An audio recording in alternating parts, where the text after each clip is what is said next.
Hey everyone, hi, welcome to this video. I'm Nishagni and this is Nishagni Tarot, where you receive inspired insights to create an empowered life.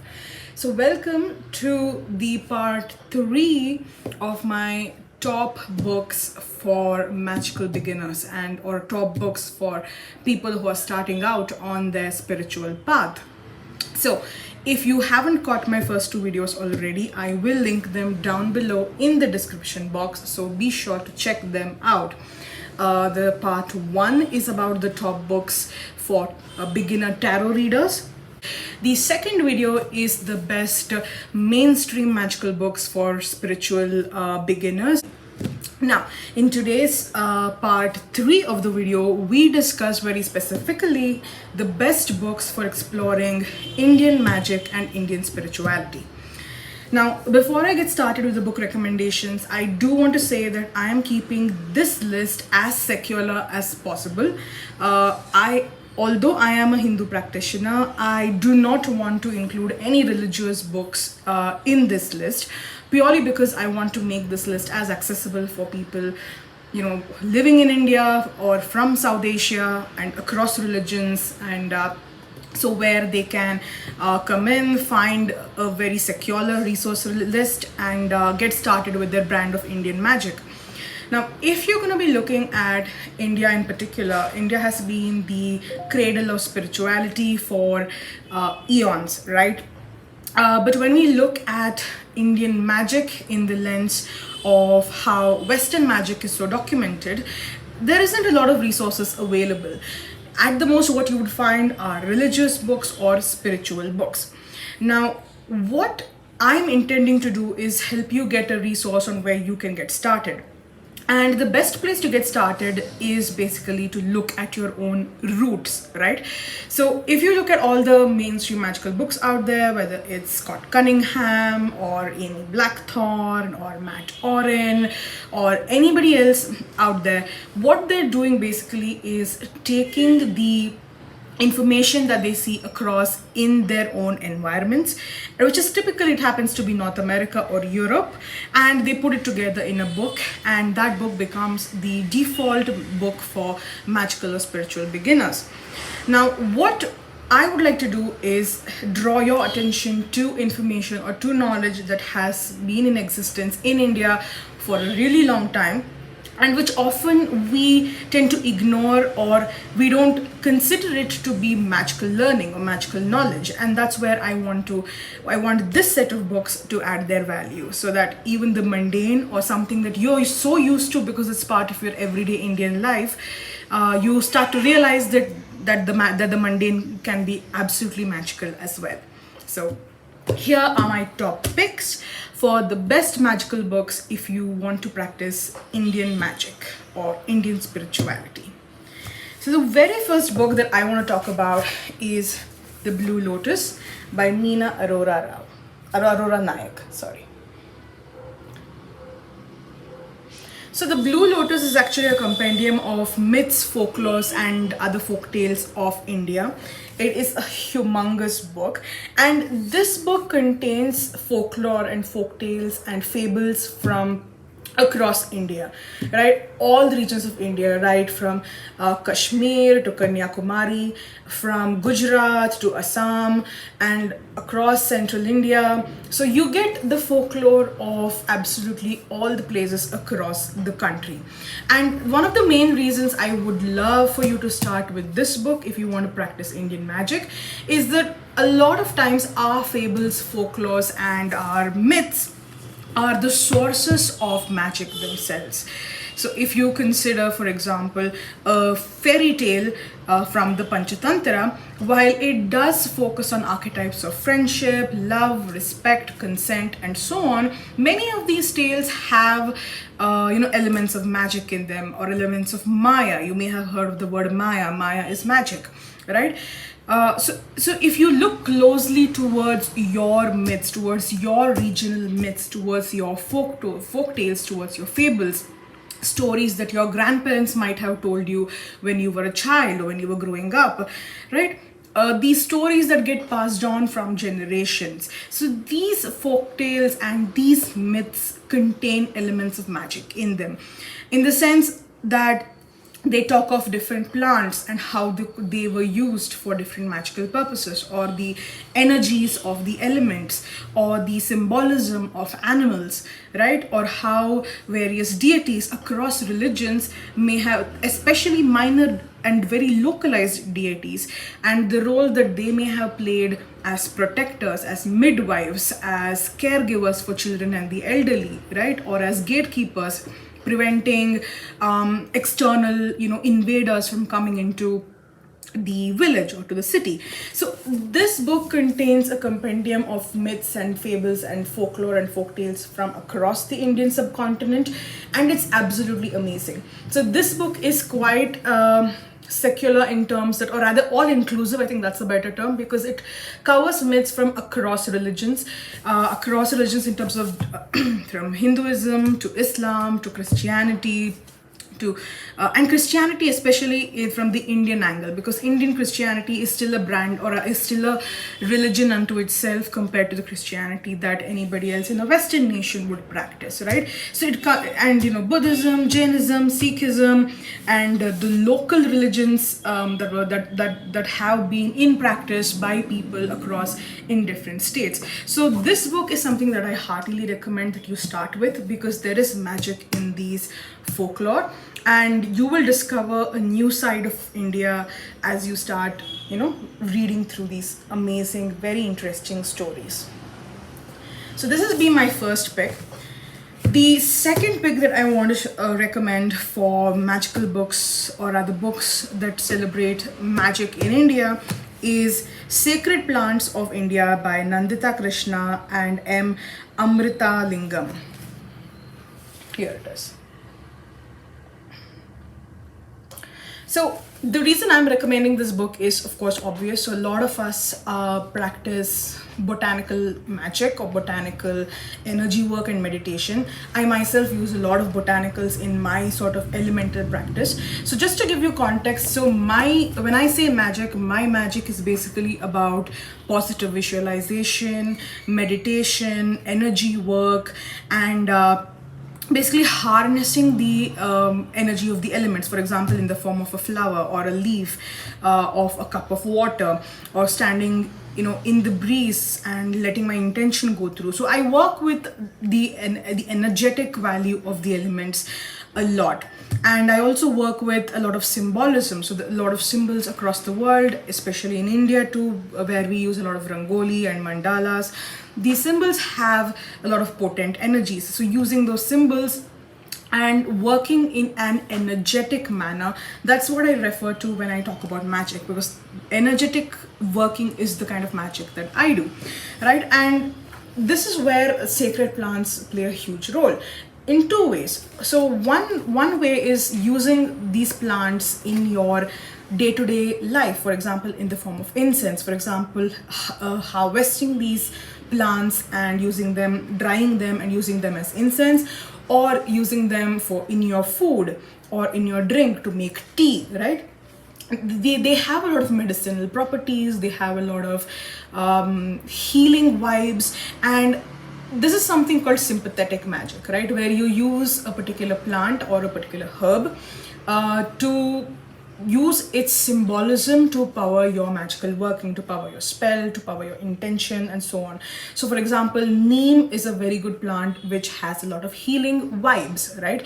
It can heal, it can purify your blood, it can improve your skin, it can reduce your pimples, and so on. So neem is a very healing plant. Now, if you want to work a healing spells, for example, a loved one is sick and you are sending out positive intentions and prayers to help the sick individual become better. Now, you can use the neem working in your magical practice, whether in the form of a spell bottle or in the form by burning the leaves and allowing the fragrance of the leaves to just infuse the atmosphere, or tying the neem leaves in various parts of the house. For example, in the shower, you can put it in the shower rod so that the water flows through the neem leaves, and as the purified water, as the nutrient rich water falls on the person, they get infused with the nutrients from the neem leaf, and so on. So these are simple acts of magic which we often forget. And yes, I know some of you might be thinking that, this isn't magic, this is practical science. But then again, science is magic, isn't it? The science of today was the magic of yesterday. I read this in the book. I did not make this, I make this up myself. But this line really, really holds true. The science of today was the magic of yesterday, correct? And the magic of today will be the science of tomorrow. So, this book is going to give you an amazing resource for all of the sacred plants that are found in India, that are indigenous to India, and which you would have seen growing up, especially if you are an Indian living in India, you would have seen these, or at least some of these growing up. And typically, usually when you look at the Western equivalent of this, you would find Amy Blackthorn's Book of Botanical Magic, or Scott Fitzgerald Book of Botanical Herbs, and Cunningham's List of Herbs. You remember those books, right? So those are the books that are normally recommended because they are for people who are living in America or who are living in Europe. But this is the book that I would suggest if you're living in India or anywhere in South Asia around India, because these plants are found everywhere across South Asia, and they will be your best friends when you want to harness botanical energies in your own practice. So we're 2 down. The next book that I'd like to recommend is The Ghosts, Monsters and Demons of India. Right, this is what I want to talk about. So Ghosts, Monsters and Demons of India, this is the book this is actually pretty new to my collection. And the reason I've included this book is mainly because a lot of people want to know about protecting themselves against evil spirits, right? Now, belief in evil spirits, belief in the dead still hanging out, belief in ghosts, belief in demons, belief in monsters, that is something quite personal. Not everybody believes in them, but some people do. So when we look at Western resources, there are a lot of resources about the kind of different monsters and demons and ghosts that are found across the world, and how to protect yourself against them. But there isn't a list of Indian specific or the Indian subcontinent specific evil entities, and that's where this book comes in. So this book has been written by J. Frucifer Bhairav and Rakesh Khanna. Here's the back, and it is by Blaft Publications. So this was actually a very rare find. I found it through Champaka bookstore, which is a bookstore in Bangalore, and they had this, and once I bought it, it went out of stock and I haven't found it again anywhere else, right? So this book, Ghosts, Monsters and Demons of India, contains information about a variety of ghostly and demonic sources that come from Indian folklore. Like, for example, here's an example. It looks pretty scary. And once again, just like the book the book of folk tales by Meena Arora Nayak, this book too covers all the horror related folklore and myths from across India. From every state imaginable, every city, every village imaginable, and it is insane the number of stories that are over here. This book is 400 plus pages long, so it's almost 450 pages long, with the stories ending at page 432. So it's a chunky book with a lot of information. So you get to know a lot about these ghosts, and some of these demons and monsters. The authors have given some information about the local myths about how people can protect themselves against them, right?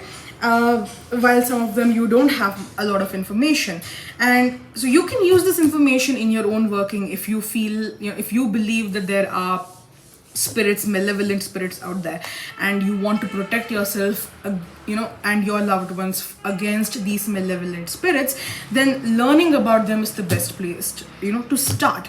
And of course, the authors say that this is not even scratching the surface, because there are a lot more stories like these that have been passed on through word of mouth, but they have been able to only capture this many. So this is definitely a great starter guide if you want to look, learn more about the malevolent spirits in the Indian subcontinent through the myths and folklores that are still in existence. And you can learn about how to protect yourself and your family members as well through some of the stories, not through all of them, through some of the stories. Otherwise, if you do want to protect yourself against any sort of negative energy, I always say, whether it's a malevolent spirit or just somebody else's plain jealousy, right? Your neighbor's jealous because you got a new car, whatever it is, I always believe that having an energetic bubble of protection helps a lot. And that's again one of the things that I do in my practice, where I visualize a protective bubble of energy around me, around my family, around my house, around my vehicles, everything. That it's sort of like an armor, right? So that energy bubble, it covers everyone, and no negative energy, no malevolent thoughts can come through it. Another thing that you can do is use salt.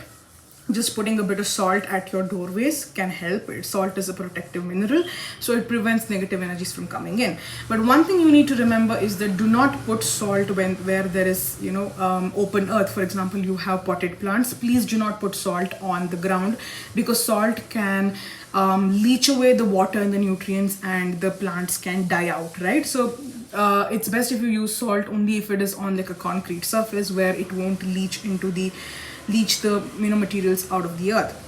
Another thing you can do is pick up a black tourmaline or obsidian crystal and keep it near your house, so in a place where most people come in, so that, for example, in the hall or the living room, so that any negative energy that's coming in from the outside can get sucked into the crystal, and it clears the negativity out of your house. So that is something that you can do.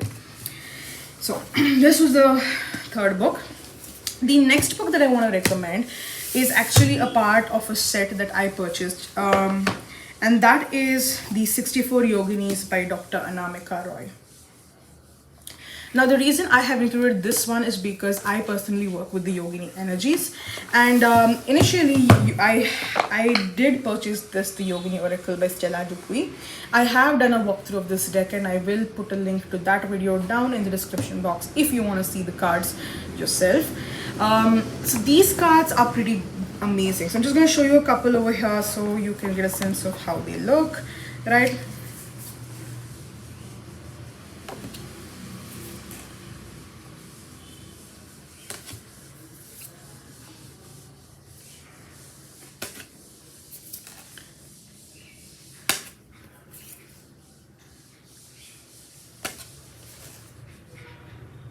Right, so there are 64 cards in this deck, plus one of Bhairava, Lord Bhairava, of Lord of the Crematorium, considered to be a manifestation of Lord Shiva as well.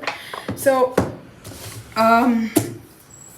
this book to me does not represent Hinduism or Buddhism, of which Yoginis are a part of, because this book outlines a lot of information about the Yogini cult predating religion itself. So Yoginis are actually manifestations. At their core, they're manifestations of nature. They represent animals, they represent the elements, they represent the combination of various natural things, natural facets that are there out in the world. So essentially they are natures themselves, right? So this book is absolutely stunning if you want to learn about the Yogini cult. So I'm going to keep this description short because I don't know how many of you would like to work with the Yoginis. But the guidebook of the Yogini Oracle is not very detailed, and so you won't get a lot of historical perspective about the Yoginis over here. However, this book has a lot of information about all of the 64 Yoginis from historical perspective, anthropological perspective, archaeological perspective, and cultural perspective. So you can learn a lot about the Yoginis in this book. So I would highly recommend this book if you do want to work with the Yoginis, and if you do want to use the Yogini Oracle decks, or you just want to learn about these amazing nature spirits / goddesses who are not often spoken about or worked with, right? So this book is great. Now, these 4 books that I spoke about are very culturally driven, which talk of the traditions and the myths and folklore and the beliefs that we normally practice in India, and or rather that have been passed on from generation to generation, and therefore this is something that you can use in your magical working. Now the next set of books that I'm going to be showing you, I'm going to cover them together as a single set. These books you certainly will not consider as magical books if you look at it, at first glance. But I'm going to give you a reason why I consider them to be excellent tools for people who want to work with Indian magic, right? So first off, you have The Trees and Shrubs of India. Then you have Birds of the Indian Subcontinent.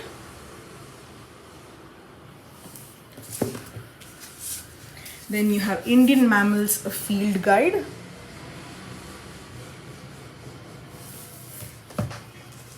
Then you have Enchanted Life, which is all about mushrooms and fungi. Then you have Indica, a Natural History of the Indian Subcontinent.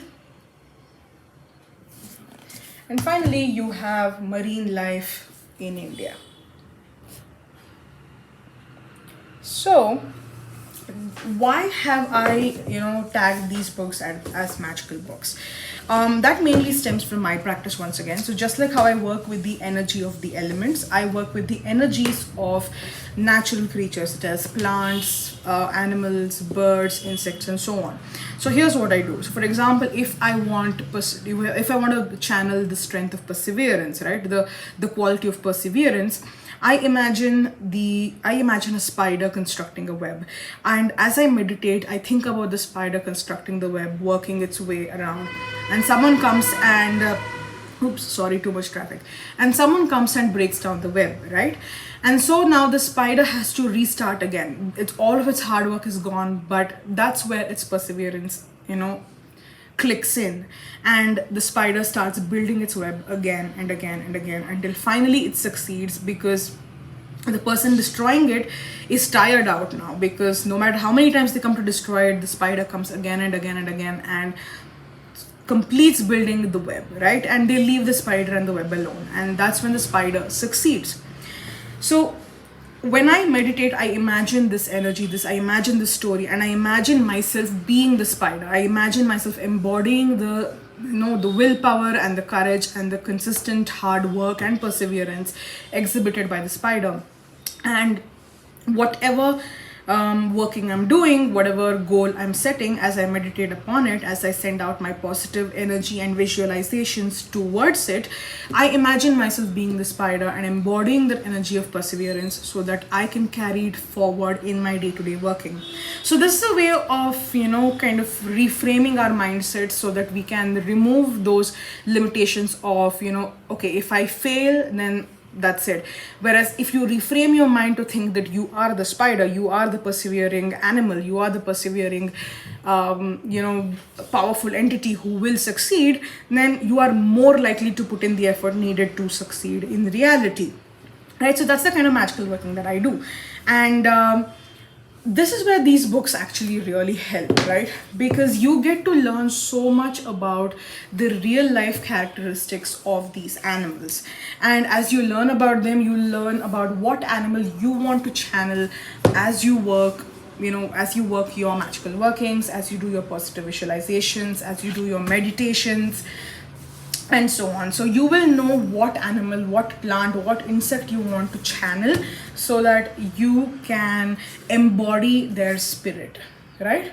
So this is why I recommend that you learn about, you pick up books like these, that is essentially field guides. And this is just not for India. If, for example, if you are living in East Asia and you want to learn about, you want to work with animals, you want to work with elements, I recommend you pick up field guides. I recommend that you study the geological maps and surveys of your location, of your neighborhood, so you get a better understanding of the natural elements of the place that you live on. So when you do that, your understanding of the landscape becomes better, and you are able to get in touch with the nature spirits of the land. So I have always believed that every place has nature spirits. So for example, if there's a particular tree that you really like in a park, right, and you don't know why, but you just very connected emotionally to that tree, and you feel at peace whenever you sit under the tree or you touch the bark of the tree, right? That is you communing with the tree's nature spirit. That is you communing, with the spirit of the tree itself. So there are a lot of nature spirits that are present in any place we live in, and reading these field guides, these biological notes, these scientific works will help you get a better sense of your locality, better sense of the natural elements in your neighborhood, and it will give you that understanding and that and that knowledge to work with the natural and nature spirits of your land. So this is why I recommend these books if you are living in India, or any other field guide that you can get your hands on, right? So yeah, so this brings me to the end of the 3-part series of the best books for beginners on their spiritual journey. Thank you so much for joining me, and let me know if you have one of these books. I'll see you later. Bye.